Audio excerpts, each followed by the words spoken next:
Hello, friends. Welcome to Creative Medicine. In this lecture, we will learn about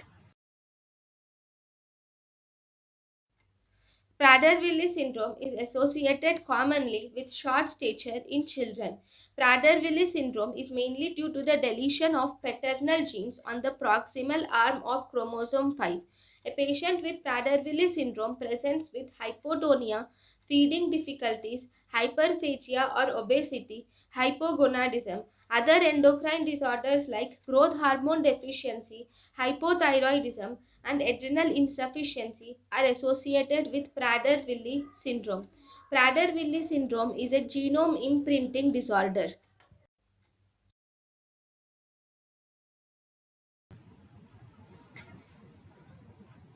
thank you and thank you for watching.